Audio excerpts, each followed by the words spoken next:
Yeah. Hello. Clothes toy. Been doing things like making the colours match up and things. Yep. Anyway, I've been thinking a bit about the videos on the YouTube, things like that. Like in the past, if you said something, it'd probably just get forgotten. Like for instance, that video where there was two boys fighting and one of them picked up the other boy and threw him down. It supposedly, I don't know, hurt the boy's foot or something being thrown down like that. If it was, just a few years ago, if two boys had a fight like that, it would have just happened and been forgotten.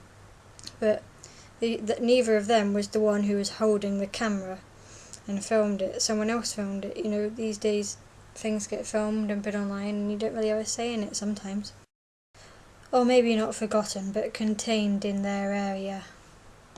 And things that used to get forgotten and things are being brought up more, and loads of strangers on the internet having their view and stuff on two boys fighting that maybe they'd just like to forget or something.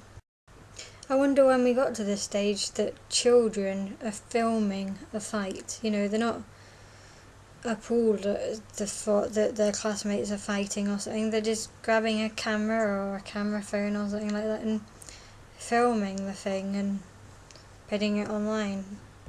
I know Tetsubo already mentioned that video where the two boys were fighting, from the perspective of whether or not that we're doing enough to support people being bullied and things like that for them to have got to the point where they're fighting and throwing each other down.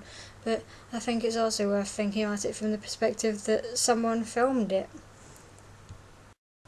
And I recently heard of that video. I think it's by Alexander Wallace or something like that. I can't remember her name exactly, I think.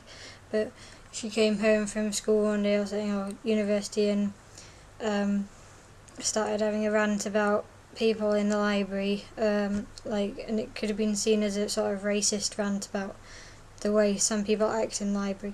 But, in the past she wouldn't have said these things online, because a few years ago people didn't say these things online, but now she came home, ranted to a computer and got a huge response and probably some big repercussions from her university for doing so.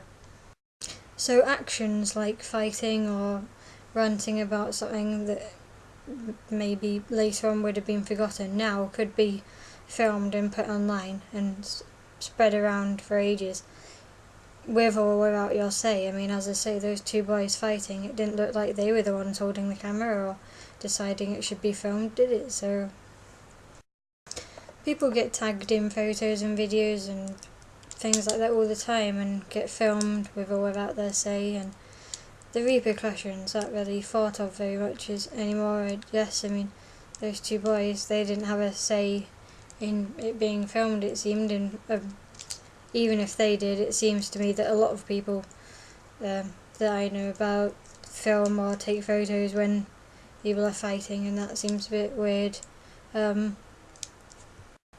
It's got to the stage where you've got less say and you could have repercussions or something that you couldn't really affect. Or maybe you could affect but just didn't think it would have any repercussions.